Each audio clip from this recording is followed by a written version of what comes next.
How tall is a 5-pound CO2 tank? This depends on a couple of factors. Is it steel? Is it aluminum? Okay, is it a short and skinny one? Is it a fatter one? There's many different options out there, but generally a 5-pound CO2 tank is only going to be about 14 inches tall. The most common are aluminum. There are steel ones out there and they may differentiate. Now, when you measure a tank, typically it's from the base of the tank to the top of the neck, or the top of the valve. Okay, base of the tank to the top of the valve. Now, some of these tanks may have handles on them, which increases another inch or 2 inches.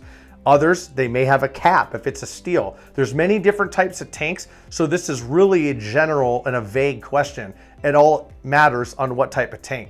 So we have tanks on our website, and we actually have a chart that shows, link in the description, all the different tanks sizes, as well as the general dimensions of each tank and the weights. Now these are general because, again, many different manufacturers, many different types of tanks. Is it the equipment that's also being measured on it, such as the handle or the cap on the valve, or not? So all of these matter. Generally 14 inches though. So if you want to know how tall a 5-pound CO2 tank is, or how tall is a 5-pound CO2 tank or cylinder, there you go, about 14 inches. Thanks for watching.